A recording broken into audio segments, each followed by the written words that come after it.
मोदी, योगी, बागेश्वर बाबा दिल्ली जीतते ही इस सनातनी तिकड़ी ने क्या बड़ा ऐलान कर दिया है आपको बताऊं। लालू से लेकर ममता तक में हड़कंप। मोदी ने मिशन बिहार और बंगाल लॉन्च भी कर दिया है। योगी की दीवार बन गए मोदी। महाकुंभ पर हमलावर विपक्ष को दोनों ने कैसे मिलकर निपटाया है आज दिखाऊंगा। महाकुंभ में क्या चल रहा है यह भी लेकर आया हूं। और बागेश्वर बाबा की पर्ची पीएम मोदी ने खोली। हिंदू राष्ट्र पर दोनों के बीच क्या बात हुई है इसकी भी बात होगी। अक्षय कुमार से लेकर कटरीना कैफ तक महाकुंभ में कौन कौन डुबकी लगाने पहुंच रहा है, आखिरी 2 दिन में क्या क्या हो रहा है महाकुंभ में, उसकी भी रिपोर्ट है। पहले ही दिन दिल्ली विधानसभा में गजब बवाल मचा है। केजरीवाल से किसने बदला लिया है वो दिखाऊंगा।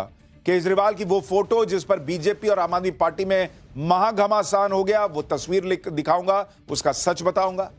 इसके अलावा इंडिया से मैच हारने के बाद पाकिस्तान की टीम की घनघोर बेइज्जती जो हुई है उसका चैप्टर भी खोलूंगा। भिखारी पाकिस्तान के क्रिकेटर्स की ऐसी बेइज्जती हुई है बॉस, जो आपने पहले देखी नहीं होगी, तो वो जरा देखिएगा, बहुत मजेदार है। और वो नाव जो उड़ेगी, वो प्लेन जो तैरेगा, भारतीय स्टूडेंट्स ने गजब चीज बना डाली है, उसका चैप्टर भी खोलूंगा। लेकिन पहले जल्दी से दिन भर की बड़ी खबरों का रिवीजन, उसके बाद पहला चैप्टर। मोदी, योगी, बागेश्वर बाबा दिल्ली जीतते ही सनातनी तिकड़ी ने क्या बड़ा ऐलान कर दिया। लालू से लेकर ममता तक में हड़कंप। मोदी ने मिशन बिहार और बंगाल दोनों लॉन्च कर दिया है।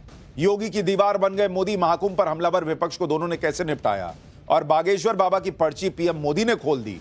हिंदू राष्ट्र पर क्या बात हुई। अक्षय कुमार से लेकर कटरीना कैफ तक महाकुंभ में कौन कौन पहुंच गया डुबकी लगाने। सबसे पहले इसका चैप्टर।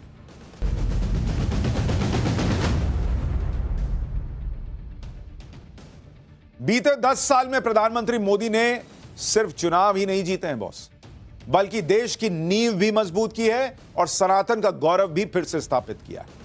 लोकसभा चुनाव के नतीजों के बाद जिनको भी लग रहा था कि अब आगे क्या ही कर पाएंगे, दिल्ली चुनाव के नतीजों के बाद पीएम मोदी ने क्लियर कर दिया कि न तो देश के विकास की रफ्तार कम होगी, न सनातन छूटेगा और न देश और सनातन के खिलाफ जाने वाले लोग छोड़े जाएंगे। और अब तो मोदी, योगी और बागेश्वर बाबा की तिकड़ी इस काम में लग चुकी है। मोदी तो जो कर रहे हैं वो सबके सामने है ही। योगी के महाकुंभ की चर्चा दुनिया भर में है ही। और अब बागेश्वर बाबा ने जिस तरह सनातन को मजबूत करने के साथ सबका इलाज शुरू कर दिया है, कैंसर हॉस्पिटल बनाकर, वो भी देखने और जानने लायक है। और तीनों का हिसाब क्लियर है। नारा एक है तो सेफ है, बटेंगे तो कटेंगे। इधर सनातन विरोधियों को निपटाया जा रहा है, उधर पीएम मोदी निकल गए नए प्रोजेक्ट्स को देखने के लिए, विकास का काम देखने के लिए। यानी सनातन का काम भी और साथ साथ विकास का काम भी। इसलिए आप 2 दिन में देखिए कि बाबा बागेश्वर के साथ पीएम मोदी दिखे तो एक ही दिन में मध्य प्रदेश, बिहार से लेकर असम तक back to back PM Modi के मेगा इवेंट हुए। भाई कहीं किसानों को पैसा बांट रहे थे, कहीं निवेश लाने के लिए चले गए, कहीं पर कोई नया प्रोजेक्ट शुरू कर दिया। मतलब कहीं कोई रिलैक्स मोड में जाने का सवाल ही नहीं। सब सोच रहे होंगे कि दिल्ली के बाद अब बिहार का नंबर है, फिर बंगाल, फिर असम, फिर यूपी। और जिस तरह से नरेंद्र मोदी फुल स्पीड में आगे बढ़ रहे हैं, मोदी को रोकना किसी के लिए भी नामुमकिन दिख रहा है। क्योंकि जो भाई रिलैक्स ही ना कर रहा हो, जो काम पे काम किए जा रहा हो, जो ना रुकता हो ना थकता हो, जिसका विजन क्लियर हो, ऐसे नेता को आप कैसे टक्कर दीजिएगा। भाई राहुल गांधी एक चुनाव हारते हैं, सन्नाटे में चले जाते हैं। केजरीवाल कहां किस गुफा में है, कब निकलेंगे, निकल रहे हैं तो कब निकल रहे हैं, किसी को पता नहीं। मोदी का मिशन बिहार और बंगाल क्या है, इस पर कैसे काम चालू हो गया है। आज लालू से लेकर ममता कैंप तक में कैसे और क्यों हड़कंप मचा, आज आपको दिखाऊंगा। योगी ने आज सनातन विरोधियों के धागे कैसे खोले, ये दिखाऊंगा। कटरीना कैफ से लेकर अक्षय कुमार तक कैसे सनातन के ब्रांड एम्बेसडर बन रहे हैं, ये दिखाऊंगा। और बाबा बागेश्वर की पर्ची पीएम मोदी ने खोली तो क्या निकला और हिंदू राष्ट्र पर क्या बात हुई, सब दिखाऊंगा, बताऊंगा। लेकिन पहले एक झलक देखिए।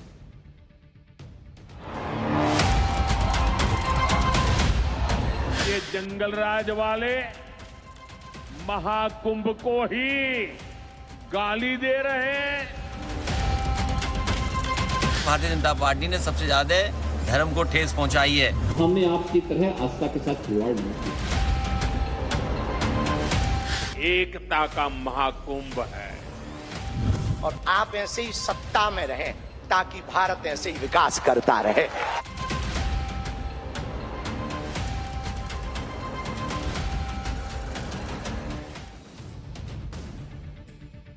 प्रधानमंत्री नरेंद्र मोदी, सीएम योगी और बाबा बागेश्वर की तिकड़ी ने सनातन विरोधियों में कैसे आग लगाई हुई है, इसका ट्रेलर आपने देखा। लेकिन पूरी पिक्चर अभी आपको आगे दिखाऊंगा। पहले यह देख लीजिए कि दिल्ली जीतने के बाद कैसे पीएम मोदी आज बिहार के मिशन पर निकल गए। अभी चुनाव में टाइम है, साल के अंत में पीएम अभी से लग गए काम में।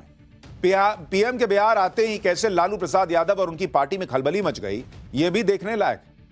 आज प्रधानमंत्री मोदी बिहार के भागलपुर चले गए। उन्होंने किसान सम्मान निधि की 19वीं किश्त जारी कर दी। किसानों के खाते में डायरेक्ट पैसा ट्रांसफर हुआ। भागलपुर में पीएम मोदी के लिए इतनी भयंकर भीड़ आ गई, आप देखिए ना बॉस, ग्राउंड में पीएम मोदी की सभा थी, कोई ग्राउंड छोटा पड़ गया, इतनी भीड़ आ गई नरेंद्र मोदी को सुनने और देखने। जहां तक नजर जा रही थी लोग ही लोग। भागलपुर में पीएम मोदी ने नीतीश कुमार के साथ रोड शो भी किया। इस दौरान लगातार मोदी मोदी के नारे लगे ही जा रहे थे। मुख्यमंत्री नीतीश कुमार के साथ रोड शो करके पीएम मोदी ने इंडी गठबंधन के सपनों पर पानी फेर दिया, क्योंकि वो तो अभी तैयारी शुरू भी नहीं की है, यहां काम चालू है। इंडी गठबंधन सोच रहा था कि नीतीश कुमार फिर से पलटी मारेंगे, लेकिन नरेंद्र मोदी के सामने ही नीतीश कुमार ने कुछ ऐसा कह दिया जिसे सुनकर पीएम मोदी फिर मुस्कुराने लगे। देखिए आप भी क्या बोला उन्होंने। और अब इधर उधर कुछ नहीं, पूरे देश में इन्हीं के नेतृत्व में आगे और काम बढ़ेगा। और इतना हम आपको बता देते हैं कि हम लोग मिल करके उनके नेतृत्व में ही, और जिस तरह से बिहार का भी काम हम लोग कर रहे हैं, तो इसलिए अगली बार जो होने वाला है तो उसमें भी आप लोगों से यही उम्मीद करते हैं कि जैसे पहले किए थे फिर पूरे पैमाने पर सहयोग दीजिए, ताकि उनके चलते और हम लोगों के सहयोग के चलते काफी विकास होगा। नीतीश कुमार की छवि ऐसी बन गई है कि उनको लगता है उन पे कोई ज्यादा विश्वास करता नहीं, इसलिए बेचारे बार बार बोलते हैं, याद दिलाते कि नहीं जाऊंगा मैं, इधर उधर नहीं जाऊंगा।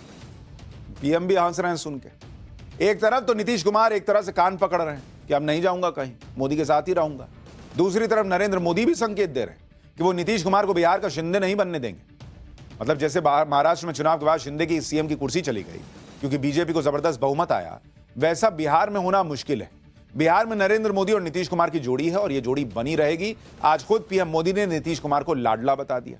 एक तरफ नीतीश को लाडला बताया तो दूसरी तरफ जंगल राज की बात करके लालू प्रसाद की पार्टी को भी उधेड़ दिया। यानी उन्होंने यह कह दिया कि भाई बिहार में नीतीश कुमार बड़े भाई की भूमिका में रहे हमेशा। भाई शिंदे तो उस वक्त बन गए सीएम, लेकिन बीजेपी बड़े भाई की भूमिका में हमेशा महाराष्ट्र में रही थी, तो जब जीती सीटें तो उसने शिंदे को हटना पड़ा। लेकिन नीतीश कुमार के साथ ऐसा नहीं होगा, यह आज पीएम मोदी ने संकेत दे दिया। सुनिए एक बार। बिहार के लोकप्रिय एवं बिहार के विकास के लिए समर्पित हमारे लाडले मुख्यमंत्री नीतीश कुमार जी, बिहार के लोकप्रिय एवं बिहार के विकास के लिए समर्पित हमारे लाडले मुख्यमंत्री नीतीश कुमार जी गांव-गांव से श्रद्धालु एकता के इस महाकुंभ होकर आ रहे हैं, लेकिन ये जंगल राज वाले महाकुंभ को ही गाली दे रहे हैं। महाकुंभ को लेकर भद्दी भद्दी बातें कर रहे हैं। राम मंदिर से चिढ़ने वाले लोग महाकुंभ को भी कोसने का कोई मौका नहीं छोड़ रहे हैं। मैं जानता हूं महाकुंभ को गाली देने वाले ऐसे लोगों को बिहार कभी भी माफ नहीं करेगा। प्रधानमंत्री मोदी के बिहार दौरे से लालू यादव और कांग्रेस दोनों की नींद उड़ गई। महागठबंधन वालों को लग रहा है कि पीएम मोदी बिहार में उनका गेम बिगाड़ देंगे और इसलिए पीएम मोदी के दौरे पर हमले हो रहे हैं। लालू यादव और तेजस्वी यादव किस तरह से अग्रेसिव हो गए, किस तरह से बातें कर रहे हैं, क्या कह रहे हैं। भाई ट्वीट भी हो रहा है, बयान भी हो रहा है। प्रधानमंत्री आज बिहार में इसलिए हैं, बिहार में आज इसलिए बिहार में झूठ और जुमलों की बरसात होगी, ये लालू यादव के ट्विटर अकाउंट से ट्वीट हो रहा है। इस तरह की बातें की जा रही। तो ये अपने आप में आपको देखना चाहिए कि क्या अभी भाई आप तैयारी नहीं कर रहे हैं, दूसरा आदमी कर रहा है, तो उसको लेकर वहां पे अभी से जो है स्थिति गड़बड़ा गई है। तेजस्वी यादव पीएम मोदी पर अटैक कर रहे हैं कि चुनाव का टाइम आ गया है तो बिहार याद आ रहा है। लेकिन सच यह है कि चुनाव तो 8 महीने बाद होने हैं। अगर चुनाव के लिए करना ही होता ये सब तो उसी टाइम पर घोषणाएं होती, लेकिन घोषणा इस बजट में ही हो गई थी जब बिहार के लिए मखाना बोर्ड बनाने का ऐलान हुआ था।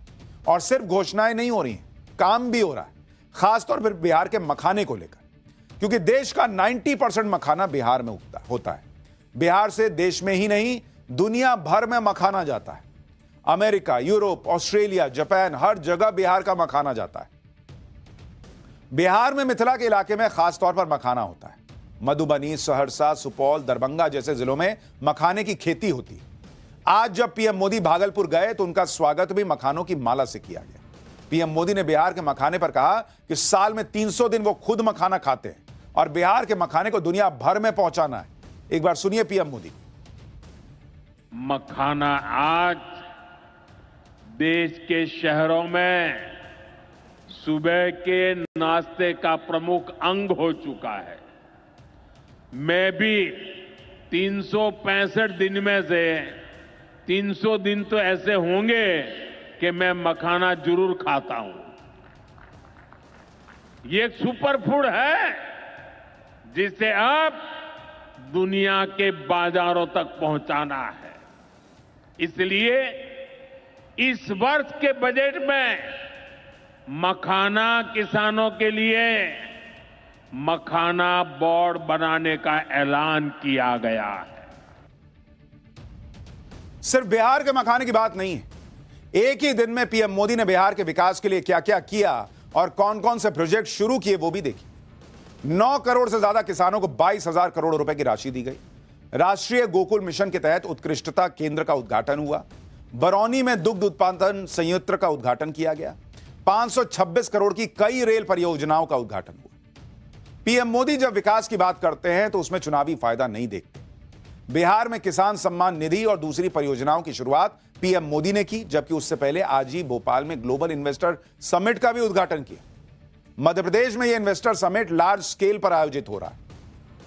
भोपाल के इस इवेंट में एक और गजब की बात हुई। दरअसल पीएम मोदी इस इवेंट में देरी से पहुंचे और इसके लिए प्रधानमंत्री मोदी ने लोगों से माफी भी मांगी। उसके बाद पीएम मोदी ने बताया कि वो जानबूझकर देर से आए। सब हैरान रह गए कि पीएम जानबूझकर देर से आए।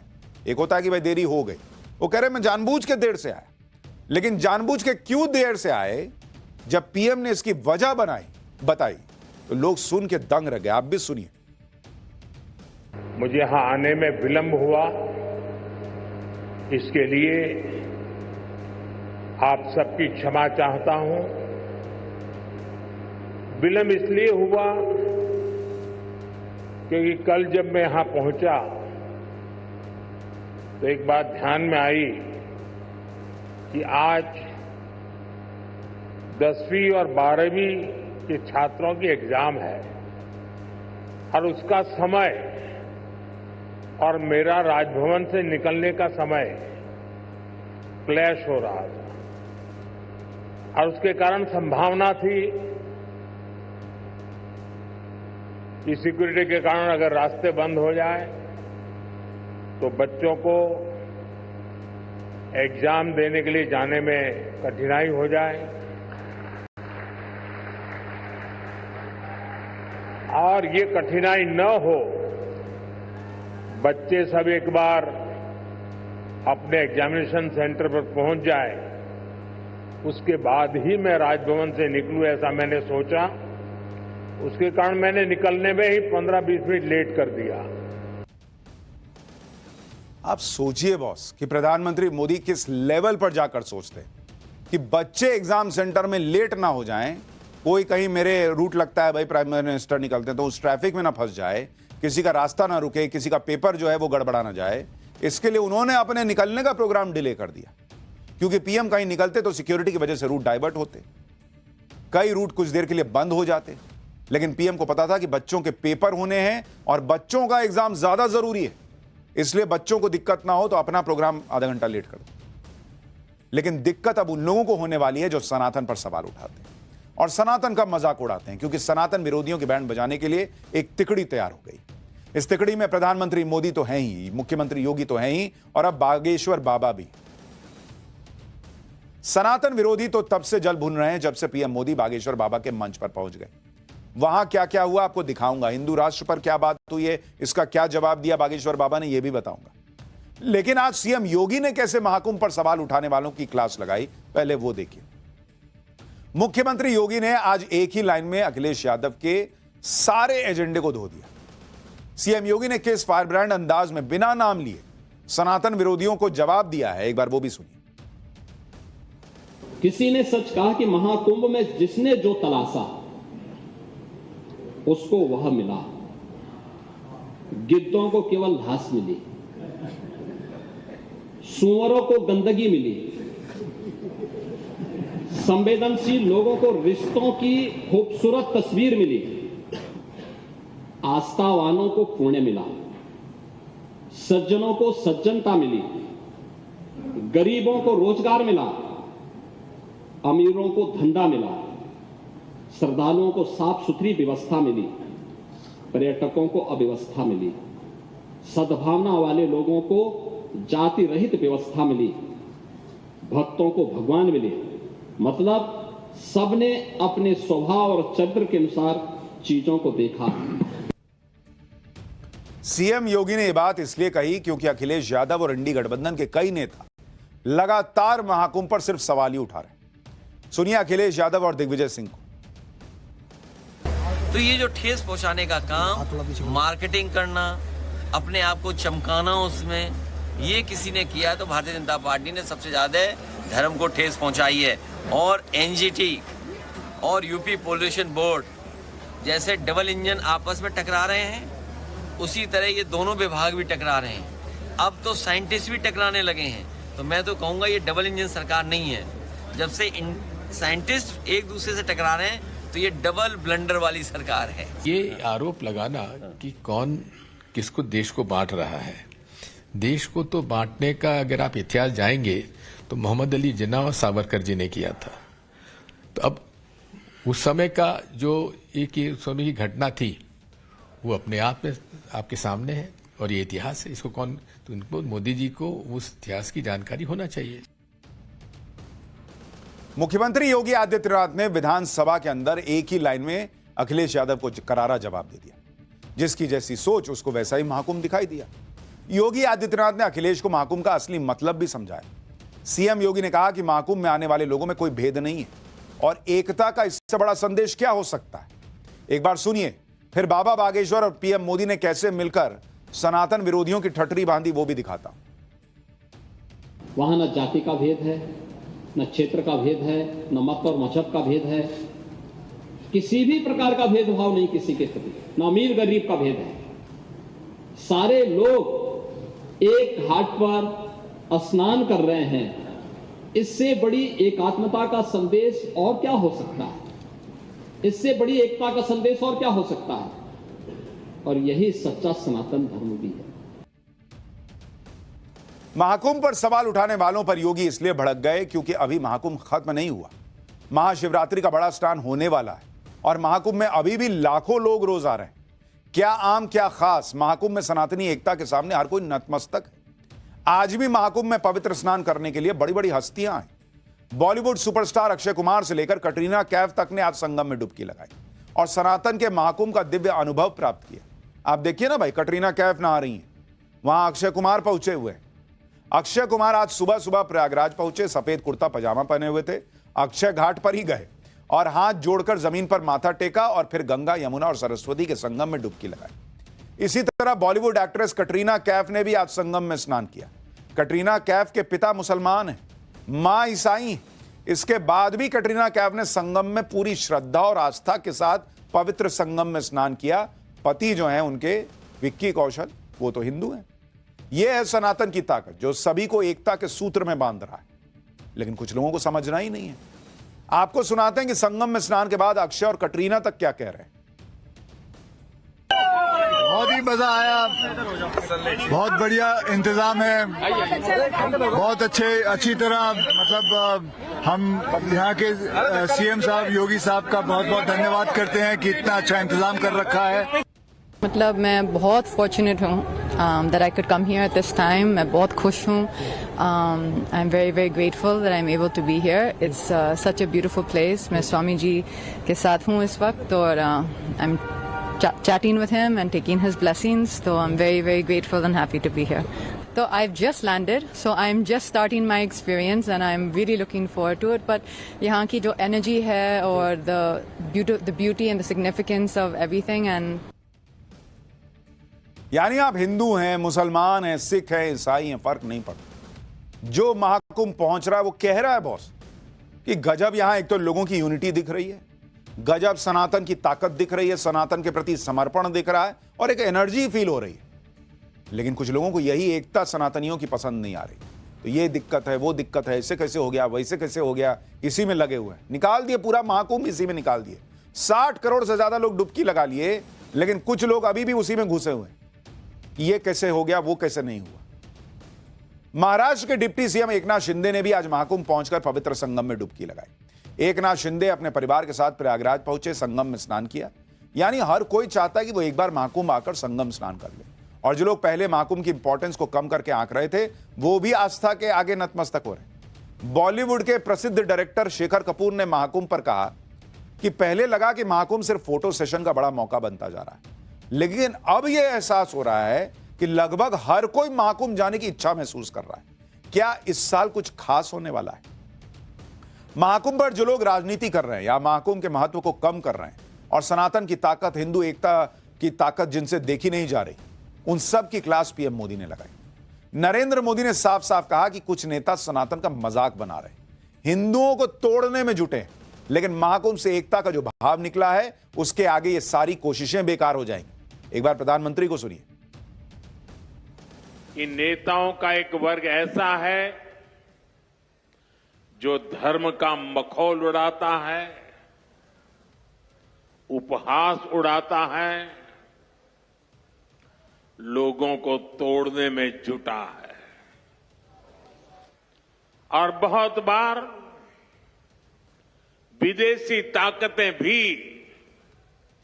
इन लोगों का साथ देकर देश और धर्म को कमजोर करने की कोशिश करती दिखती है। हिंदू आस्था से नफरत करने वाले ये लोग सदियों से किसी न किसी भेष में रहते रहे हैं। अगर इस महाकुंभ की तरफ नजर करें तो सहज भाव उड़ जाता है, ये एकता का महाकुंभ है। आने वाली सदियों तक 144 वर्ष के बाद हुआ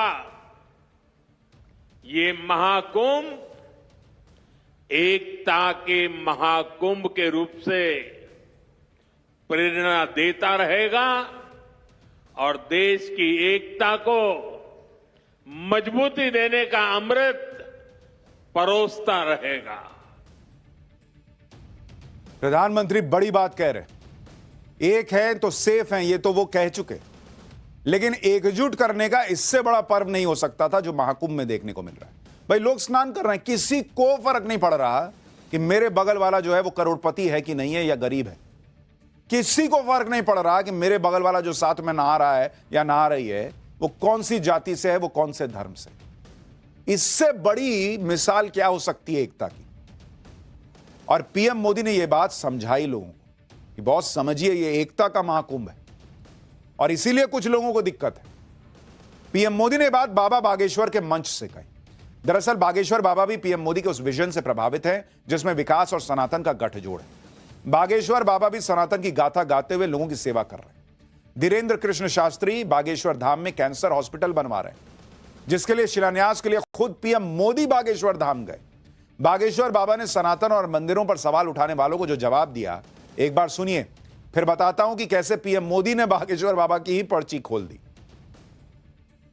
500 साल की सनातनियों की लड़ाई को उन्होंने ऐसे जीत करके बता दिया।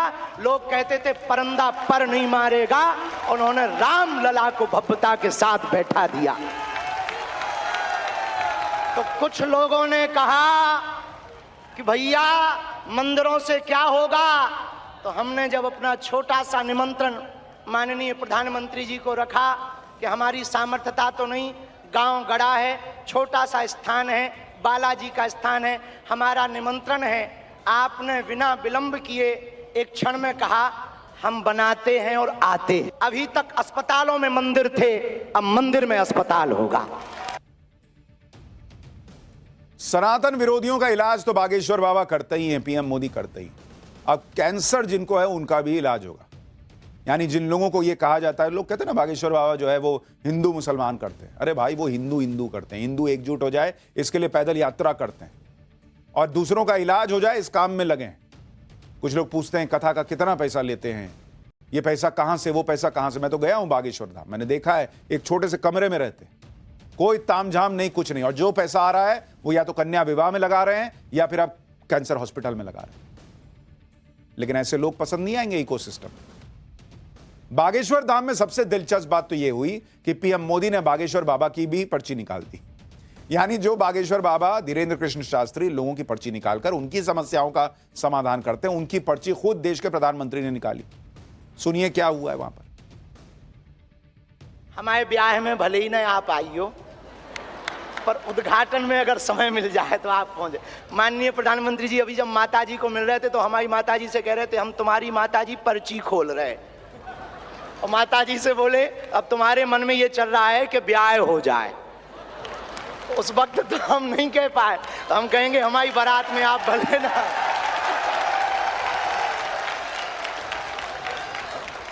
और आज मैं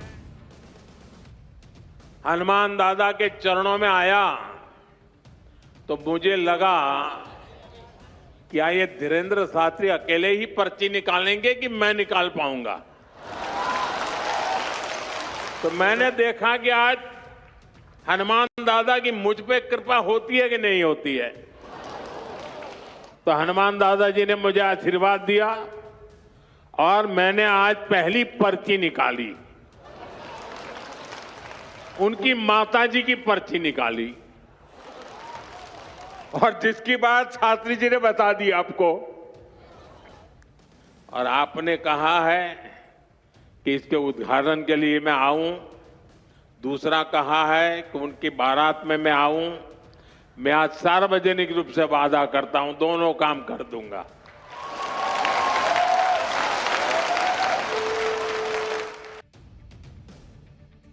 यानी हॉस्पिटल के उद्घाटन में भी आएंगे पीएम मोदी और बागेश्वर बाबा की बारात में भी जाएंगे।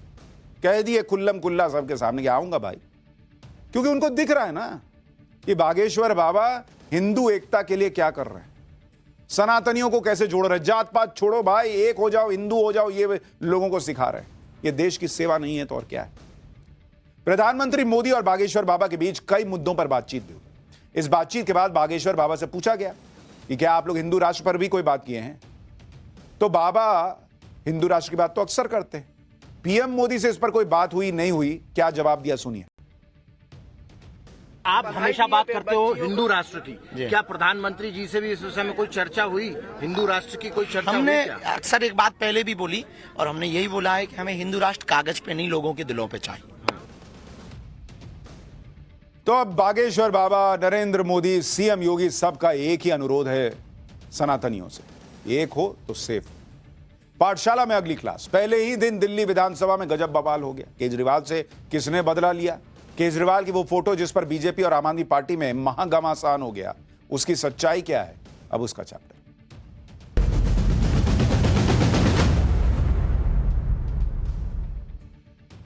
भाई एक टाइम था जब दिल्ली में अरविंद केजरीवाल का एक छत्र राज हुआ करता था।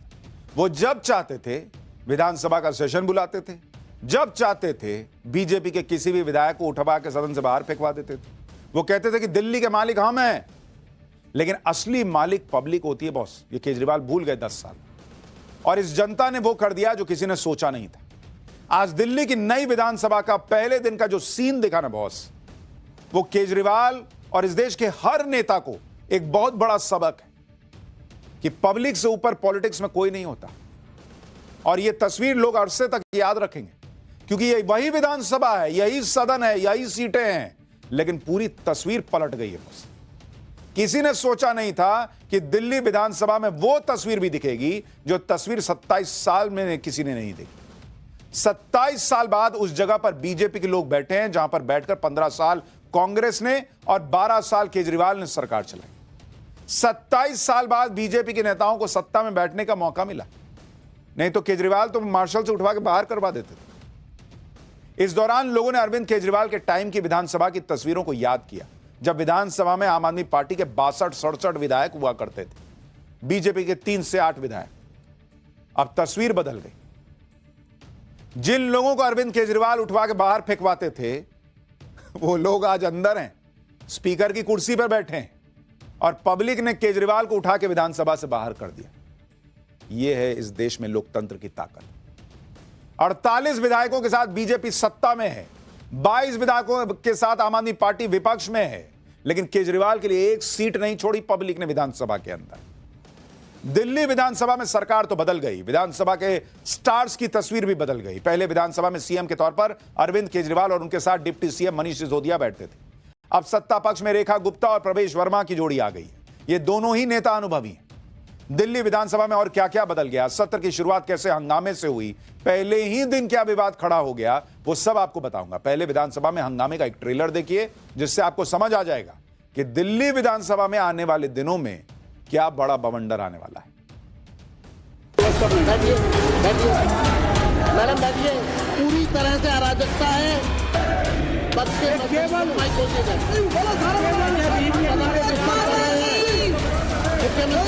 बोलिए माइक छोटे, माइक बोलिए। भारतीय जनता पार्टी की दलित विरोधी मानसिकता है, सिख विरोधी मानसिकता है। एक कमरा दिल्ली की मुख्यमंत्री का है और हमने सरकार के हेड के नाते उनको स्थान दिया है। समय का चक्कर है, कभी जो आपको उठा के बाहर फेंकते थे आज इस विधानसभा में नहीं रही, लेकिन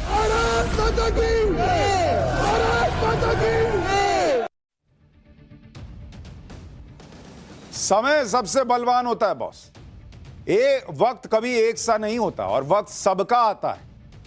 अपना टाइम आएगा, बीजेपी वाले यही गाते होंगे मने मन, जब उनको बाहर उठा के फेंका जाता था। दिल्ली में बीजेपी के वरिष्ठ नेता विजेंद्र गुप्ता की कहानी ही ऐसी है। कल तक उनका वक्त नहीं था, लेकिन आज उनके लिए वक्त ने ऐसी पलटी मारी कि पूरा माहौल बदल गया, जज्बात बदल गए। सबसे बड़ा सबूत आज तब देखने को मिला जब उन्हें विधानसभा अध्यक्ष चुना गया। आप सोचिए, वही विजेंद्र गुप्ता है जिनको ऐसे टांग के बाहर फेंकवा देते थे अरविंद केजरीवाल, जो साल 2015 और साल 2020 में नेता विपक्ष थे। तब बीजेपी के पास गिनती के विधायक थे और विधानसभा में आम आदमी पार्टी का एक तरफा राज चलता था। इस वजह से विधानसभा में विपक्ष की आवाज को बुरी तरह दबा दिया जाता था। तब विधानसभा अध्यक्ष के इशारे पर मार्शल आते थे, विजेंद्र गुप्ता को टांगते थे कंधे पे, बाहर जाके छोड़ देते थे। आज देखिए बहुत समय का चक्र ऐसा घूमा कि वही विजेंद्र गुप्ता स्पीकर की कुर्सी पे बैठे, जिनको टांग के स्पीकर बाहर करवा देते थे। ये वक्त है बॉस, ये पॉलिटिक्स है, ये लोकतंत्र की ताकत है। और आप सोचिए, जो केजरीवाल बाहर फेंकवाते थे, आज पब्लिक ने उनको विधानसभा से बाहर कर दिया कि आपको बैठने लायक जगह नहीं दी। उन्होंने एक सीट नहीं केजरीवाल को अंदर मिल पाई। पब्लिक ने ये उनको सबक सिखाया। आप ये तस्वीरें देखिए, एक विजेंद्र गुप्ता को मार्शल कैसे उठाकर बाहर कर रहे हैं और दूसरी तरफ आज सीएम और नेता विपक्ष अध्यक्ष की कुर्सी पर बैठे विजेंद्र गुप्ता को बधाई देने के लिए उनकी चेयर के पास खड़े। आतिशी के चेहरे पर मुस्कान तो है, लेकिन अंदर ही अंदर याद तो आ ही रहा होगा कि कैसे इस आदमी को बाहर फेंकवाए थे। आप देखिए विजेंद्र गुप्ता के साथ पहले कैसा बर्ताव होता था, फिर बताऊंगा अब विजेंद्र गुप्ता के तेवर देखकर कैसे आम आदमी पार्टी में खलबली मची।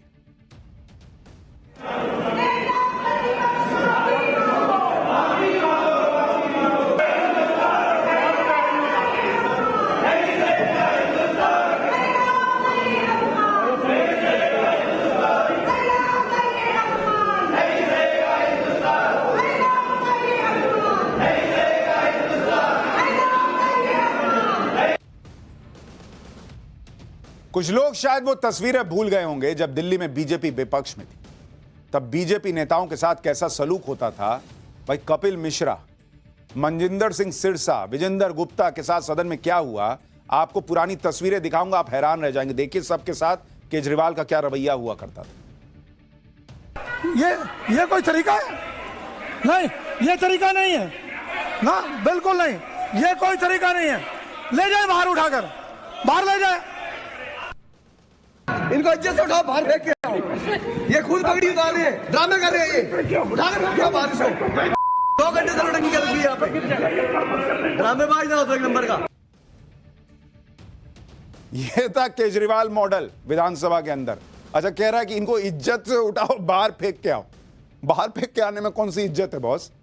लेकिन रौला था 60, 62, 67 विधायक आ रहे हैं, एकदम आसमान में तेवर, क्या किसी को कुछ समझ रहे हैं, जो मेरे खिलाफ बोल रहे हैं बाहर करो। और ये लोग लोकतंत्र की बात करते हैं। जिन जिन लोगों को सत्ता के जोर पर विधानसभा से बाहर निकाला गया था, वो नेता आज मंत्री बनकर विधानसभा में लौटे, और जिन लोगों ने इन्हें विधानसभा से बाहर किया था, जनता ने उन्हें सत्ता से बाहर कर दिया, विधानसभा में बैठने लायक नहीं छोड़ा। इसलिए आज दिल्ली के मंत्री मनजिंदर सिंह सिरसा ने कहा कि यही वक्त का चक्र होता है। एक बार सुनिए दिल्ली की सीएम रेखा गुप्ता और मनजिंदर सिंह सिरसा ने क्या कहा, फिर बताता हूं कि विजेंद्र गुप्ता आज कैसे आतिशी पर भड़क गए। प्रतिपक्ष रहते हुए कई बार बहुत ही बुरे व्यवहार का सामना भी आपको करना पड़ा, जब कई बार आपको यहां से उठा करके बाहर भेज दिया जाता था, परंतु आपकी अध्यक्षता में चल रहे इस सदन में किसी भी माननीय सदस्य के साथ ऐसी स्थिति ना आए। मुझे लगता है कि आप सबको नियमों का पालन करवाते हुए अच्छे माहौल में इस सदन को चलाएंगे। बहुत बुरा समय आपने देखा, लेकिन ऐसा होता है, ये समय का चक्कर है। कभी जो आपको उठा के बाहर फेंकते थे, आज इस विधानसभा में नहीं रही। समय तो बदल गया, लेकिन आम आदमी पार्टी की पॉलिटिक्स का तौर तरीका नहीं बदला। पहले ही दिन आम आदमी पार्टी ने हंगामा शुरू कर दिया। नेता विपक्ष आतिशी समेत आम आदमी पार्टी के विधायकों ने सदन में नारेबाजी शुरू कर दी। इस पर विधानसभा अध्यक्ष विजेंद्र गुप्ता भड़क गए। वो अपनी सीट से उठ गए और आम आदमी पार्टी को चेतावनी दे डाली, यह सब बर्दाश्त नहीं होगा। सुनिए विधानसभा में क्या हुआ है। चाहूंगा पक्ष के सदस्यों के माइक खोल दिए जाएं। ये 62 से 22 पे आ गए, इनको समझ में नहीं आ रहा। माइक खोल दिए जाएं, पक्ष के केवल माइक खोल दिए जाएं। बताओ क्या किया है, सदस्यों के माइक खोले जाएं, ये डिस्टर्ब कर रहे हैं और इसलिए पक्ष के सदस्य बोलेंगे।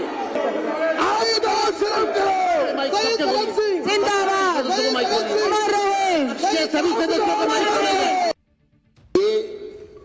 जो समय है, ये शिष्टाचार यहाँ पे संबोधन था, आपको उसका पालन करना चाहिए था, राजनीतिक मंच नहीं बनाना चाहिए था। मैं कड़े शब्दों में आतिशी जी के व्यवहार की निंदा करता हूँ। मर्जी मुद्दे उठाइए, लेकिन आप अगर मुद्दा उठाने से पहले इस तरह का वातावरण यहाँ बनाना चाहेंगी तो ये विपक्ष का गैर जिम्मेदार पूर्ण रवैया ये बर्दाश्त नहीं होगा। यानी अभी मैच शुरू भी नहीं हुआ है और आम आदमी पार्टी की टीम जो है वो पिच पे पहुंच गई और गार्ड लेने लगी, अब हंगामा कर रहे। अरे मैच तो शुरू होने दीजिए बॉस। दिल्ली विधानसभा में पहला दिन हंगामे की भेंट चढ़ गया। पहले दिन क्या क्या हुआ और अगले 2 दिन के सत्र में क्या क्या होगा वो भी बताता हूं।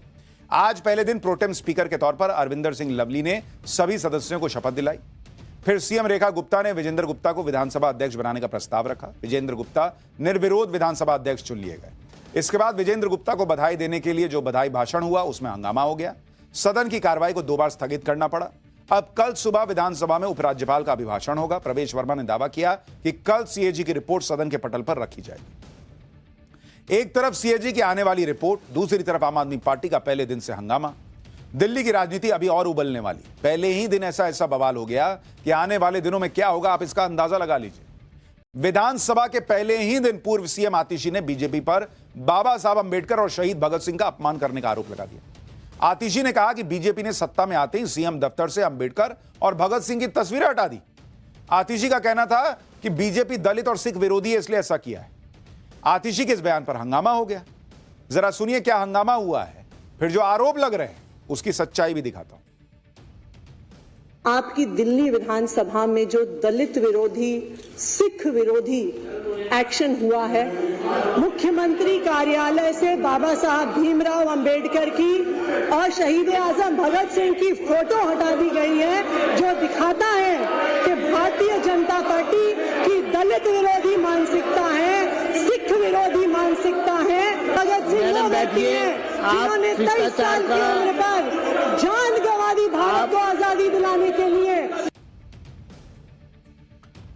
आम आदमी पार्टी सीएम के ऑफिस की 2 तस्वीरें दिखा रही है। एक तस्वीर आम आदमी पार्टी की सरकार के वक्त की है, दूसरी तस्वीर बीजेपी सरकार बनने की बात की है। इन दोनों तस्वीरों को दिखाकर आम आदमी पार्टी आरोप लगा रही कि बीजेपी ने सत्ता में आते ही सीएम दफ्तर से अंबेडकर और भगत सिंह की तस्वीर हटा दी। लेकिन इस पर सीएम रेखा गुप्ता ने आतिशी से सवाल पूछ लिया कि ऑफिस में पीएम और राष्ट्रपति की तस्वीर लगाने में बुराई क्या है। वो तस्वीरें तो हर ऑफिस में लगती हैं, हर जगह यही होता है कि भाई राष्ट्रपति की तस्वीर, राष्ट्रपिता की तस्वीर और प्रधानमंत्री की तस्वीर लगी होती है। आप आए तो आपने अलग लगाया, तो इसमें आपने जिनकी तस्वीरें हटाई उस पर तो हंगामा नहीं हुआ था।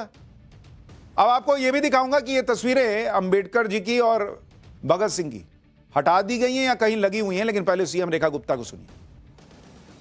अपने भ्रष्टाचार को, अपनी कारगुजारियों को बाबा साहब के पीछे, आदरणीय हमारे शहीद भगत सिंह जी के पीछे छिपाने का ये इनका प्रपंच है। आप खुद स्वयं इस कमरे में हैं। जो सरकार के हेड हैं, क्या उनकी तस्वीर नहीं लगनी चाहिए? देश की राष्ट्रपति की तस्वीर क्या नहीं लगनी चाहिए? क्या देश राष्ट्र के पिता कहे जाने वाले महात्मा गांधी जी की तस्वीर नहीं लगनी चाहिए? भगत सिंह जी, बाबा साहब, सब हमारे देश के वो परोधा हैं जो हमारे लिए पूजनीय हैं, आदरणीय हैं और मार्गदर्शक है। तो ये कमरा दिल्ली की मुख्यमंत्री का है और हमने सरकार के हेड के नाते उनको स्थान दिया है और इनकी बातों का जवाब देना मेरा काम नहीं है। मैं जनता के प्रति जवाबदेह हूं। लेकिन पूरी आम आदमी पार्टी फोटो को लेकर बवाल करने लगी। आतिशी सड़क से लेकर सदन तक प्रदर्शन करने लगी। केजरीवाल ने भी ट्वीट कर दिया कि दिल्ली की नई बीजेपी सरकार ने बाबा साहब की फोटो हटाकर प्रधानमंत्री मोदी जी की फोटो लगा दी। यह सही नहीं है, इससे बाबा साहब के करोड़ों अनुयायियों को ठेस पहुंची है। लेकिन बीजेपी ने भी करारा जवाब दिया। बीजेपी के मंत्री मनजिंदर सिंह सिरसा ने आम आदमी पार्टी को कैसे जमकर सुनाया, वो भी देखिए और फिर दिखाता हूं वो फोटो जो केजरीवाल को पसंद नहीं आएगी शायद। जिन लोगों ने 1984 के कातलों के साथ हाथ मिला के चुनाव लड़ा हो, जिन लोगों ने सज्जन कुमार जगदीश टाइटलर को फारग किया हो, जिन लोगों ने कहा वो टाइटलर नेक आदमी है, सज्जन कुमार नेक आदमी ने इस पार्टी के साथ समर्थन में चुनाव लड़ेंगे, जो इकट्ठे चुनाव लड़े हों, जो सिखों के कातलों के गलों में सरोपे डालने वाले लोग आज हमें ये बता रहे हैं। हमें बड़ा दुख है कि इस पार्टी ने सिखों का कत्लेआम कराने वाली पार्टी का साथ दिया। लेकिन आम आदमी पार्टी ने सीएम रेखा गुप्ता के दफ्तर की जो पिक्चर दिखाई वो आधी पिक्चर थी। सीएम ऑफिस की जब पूरी पिक्चर सामने आई तो उसमें दिख रहा है कि बाबा साहब अंबेडकर और शहीद भगत सिंह की तस्वीर भी सीएम रूम में लगी हुई है। ये देखिए, दोनों की तस्वीर लगी हुई है, बस उनकी पोजीशन चेंज हुई है। क्योंकि आप मोटे तौर पर किसी भी मुख्यमंत्री का कार्यालय देखेंगे तो वहां पर राष्ट्रपति, राष्ट्रपिता और प्रधानमंत्री, इनकी तस्वीरें लगी होती है मोटे तौर पर। भाई आपने जिसकी लगाई उनकी तस्वीर आपने लगाई, उन्होंने वहां से उठा के दूसरी जगह लगा दी। ऐसा तो नहीं कि हटवा के फेंकवा दी। इस तस्वीर को ट्वीट करके अमित मालवीय ने लिखा कि दिल्ली के मुख्यमंत्री दफ्तर में आज भी सभी महापुरुषों के चित्र लगे हुए हैं और अरविंद केजरीवाल भ्रम फैलाने की घटिया राजनीति कर रहे हैं। मतलब जिस पिक्चर पॉलिटिक्स के जरिए अरविंद केजरीवाल और आतिशी अपनी सियासत को परवान चढ़ाना चाह रहे थे, उस पॉलिटिक्स को बीजेपी ने दूसरी पिक्चर से पंचर कर दिया। कहां तो आतिशी सोच रही थी कि वो सीएम रेखा गुप्ता को सदन में पहले ही दिन पटकनी दे देंगी, लेकिन पहला ही दाव उल्टा पड़ गया। ऊपर से आज विधानसभा में पहले ही दिन बीजेपी के विधायकों ने आम आदमी पार्टी को उधेड़ दिया।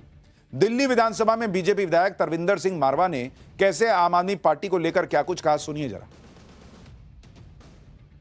ये जो लोग हैं 20-20 गाड़ियां इनसे छिन गई है, 20 गाड़ियां छिन गई है, अतिथि अब अकेली आ रही है। ये अब और क्या करेंगे? ये क्या करेंगे? इनके 10-10 गाड़ियां, 2-2 गाड़ियां, पैसे चले गए इनके पैसे। अध्यक्ष जी, इनको आप लोग संविधान को नहीं मानते। ये अम्बेडकर की क्या बात करते हैं? ये संविधान को मानते नहीं है। संविधान को नरेंद्र मोदी जी मानते हैं, अम्बेडकर को हम मानते हैं, ये नहीं मानते। अभी मैंने नारे लगाए जय भीम जय भीम, क्यों नहीं बोलते? ये इनको पैसे दे दो, पैसे 10-10 गाड़ियां दे दो, चोरों को गाड़ियां दे दो, चोरों को। तो बीजेपी भी इस बार आक्रामक मूड में है, क्योंकि उनको भी पता है हमारे पास 48 विधायक हैं, अब 2-4 तो है नहीं और हम सत्ता में हैं, तो अब जरा टाइट मैच हो रहा है।